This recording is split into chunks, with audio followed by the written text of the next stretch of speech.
Hello and welcome to this episode of Kennedy Saves the World. The world needs saving. Your neighbor needs shaving. There's only one man to do it. It's Jimmy Failla, a host of Fox News Saturday Night, and Jimmy Failla, Fox Cross America on the radio, noon to 3. Bang. Weekdays, Eastern Time. Jimmy Failla. On the Fox News Radio Network. Jimmy Failla, Fox across Mohican, Pennsylvania. Is where we're going April 19th. We work it into every conversation. Getting real excited about it. I'm like a vegan now. You know, vegans working into the first sentence of every conversation. Cop stopped me on the way to work. He's like, you know why I stopped you? I'm like, because I'll be in Mohican, Pennsylvania, April 19th. He's like, step out of the car, please, sir. But it's going to be exciting. I started doing the Mohegan dance. Yeah, we're getting the band back together. We're going to get to just for those 5 notes. Amen. So I saw you after Zelensky had gone to the White House, and it's the most fascinating thing in the world to me. Like, I see what's happening. I've always thought he was a grifter. I've never had a good feeling about our investment in this war. Like, there's no good outcome for us. I don't want Vladimir Putin to take a bunch of land in Ukraine. I don't think he's storming across Europe. I don't think anyone's going to let him. NATO still exists.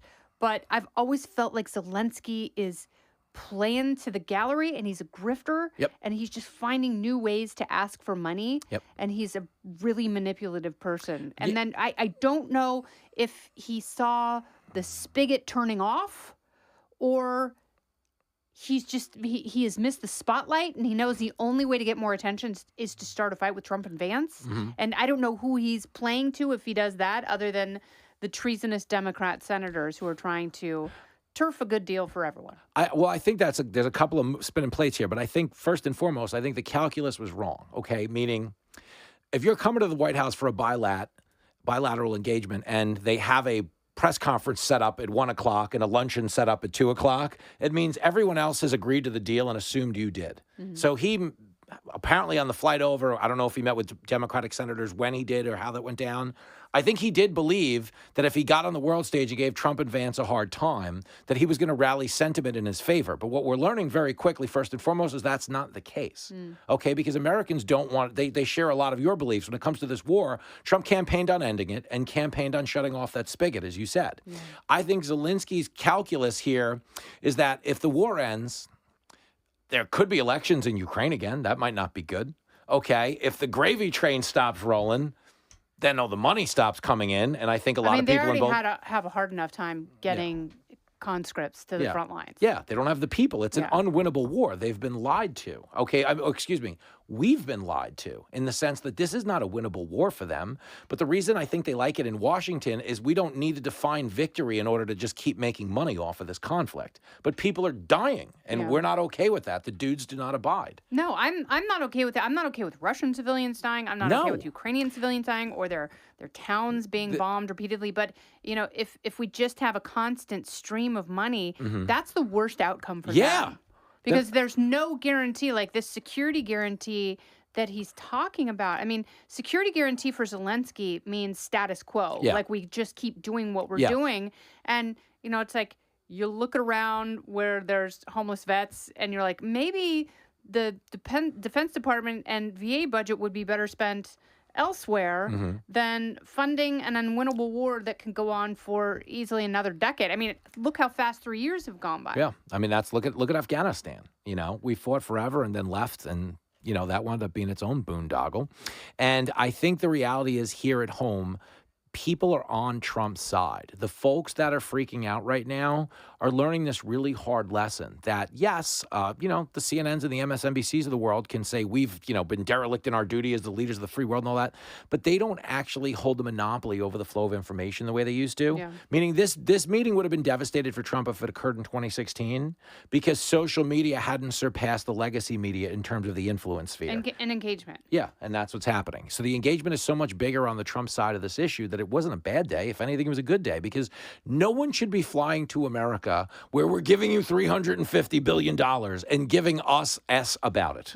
I meant to say shit, excuse me. I don't want to clear up the confusion, but that's the point. You still got radio brain. I appreciate that. Thank you. And he's Very still, classy. again, I understand they're at war and the uniform and everything in between, but between the energy, the fact that he does have this beady-eyed scumbag vibe, and he is dressed like he manages strippers. He is. No, he's dressed like he went to the Ukrainian version of the Army Navy surplus store. Yeah. And just, grabbed another olive green sweater. And it's like, it was funny because I was reading this PhD from Poland sort of break everything down, because Poland is very pro-Ukraine. Yeah. Poland is very trepidatious about Russia. They don't trust him. They don't trust Putin. I get it. I share that sentiment, but they were like, Zelensky was in the wrong here. Yeah. Because, Trump is actually offering him the best option. Yep. Like, the best option for the United States is not, let's keep writing you an endless check and cheerleading war. The best option is,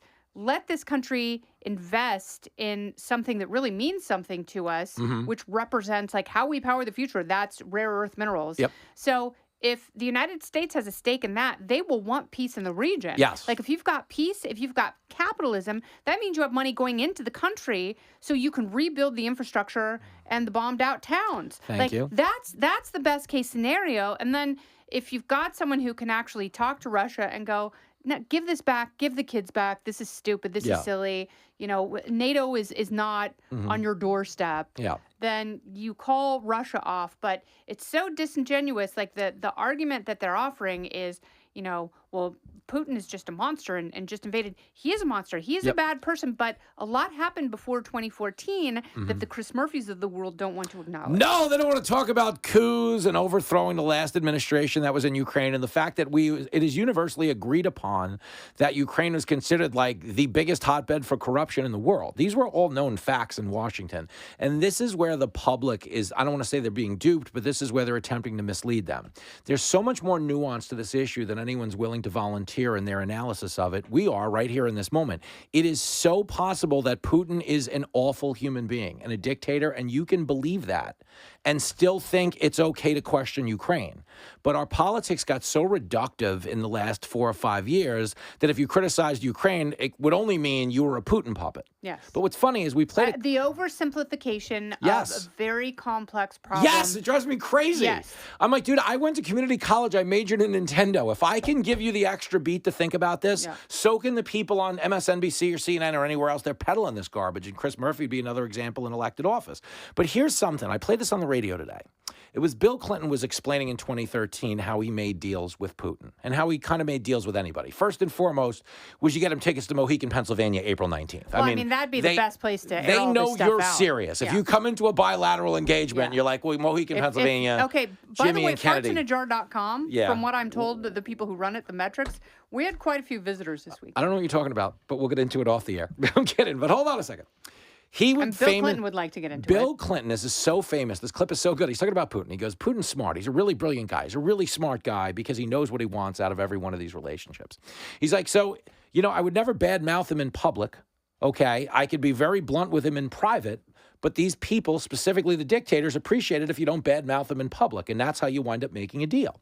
But understand, that is the same approach Trump has taken, but they call that cozying up to dictators. Yeah. He worships dictators. He's friends with dictators. No, he's trying to get them to the table, and if you're sincerely trying to bargain with someone, you need to create a bargaining session they'll RSVP yes to. So let's say Biden was both bad-mouthing China and compromised there because of his family's dealings.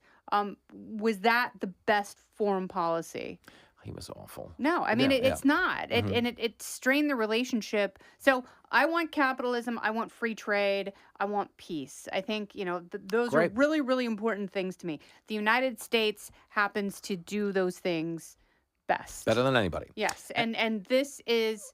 And Trump has his flaws, but this is the best possible outcome for Ukraine. Amen. So how does it end? What does Zelensky do? Don't go anywhere. More Kennedy Saves the World right after this. I mean, I think he's going to sign the rare earth mineral deal. I do too, but what else? Because now he has to give something up. Yeah. Because he's the one, he weakened his own position so much and so foolishly that now, he's failed a pretty simple negotiation. Yeah, and to be clear, if they were to sign the peace deal as it's presently constituted, the one we've offered, it actually, for all intents and purposes, is the deal he could have taken in 2022, which is not, you know what I mean? Which means all of this additional loss of life was pointless and avoidable. And I think that's part of his problem. I think he holds the same interests that a lot of people on the left do, in the European Union specifically. Okay, they're amenable to a peace deal, but they don't want it brokered by Trump. They want to deny him that on the world stage because, to be clear, if you've been running 10 years of this guy's Hitler and he's going to get everybody killed and Hitler wins the Nobel Peace Prize, what's left of your own credibility? Well, also, if you don't give Hitler the Peace Prize, if he brings meaningful then you've also peace, completely ruined any meaning and value that it had. The term Nobel means nothing. Yep. So, I mean, I think we're in this fascinating moment where he'll make that deal. I don't genuinely, and I hate to say this, I don't know that a lot of these people want peace because this was a deliverable peace a year ago or 2 years ago. Yeah. If this ends with where we are now. Where was Germany? I know. Well, what they were doing is just letting people come into their country that hated it and overwhelming the resources. Yeah, they've got a revolving door of chancellors. So they can absolutely eat it. I mean, they've failed in so many aspects. They're like Europe's Canada. I just have my patience for Germany. And then Trudeau needs to relax. Trudeau was talking about sending the Canadian military. Go ahead, buddy. I'm going to do that. I'm like, Putin's going to misgender one troop and kill them all. I'm like, you can't. Don't send the Canadians. Don't do that to them. Send Mike Myers. You want some Austin Powers jokes? Fine. All right, we gotta go. We've taken up too much of your precious time, and you're welcome for it. This has been Kennedy Saves the World, along with Jimmy Failla. I'm Kennedy.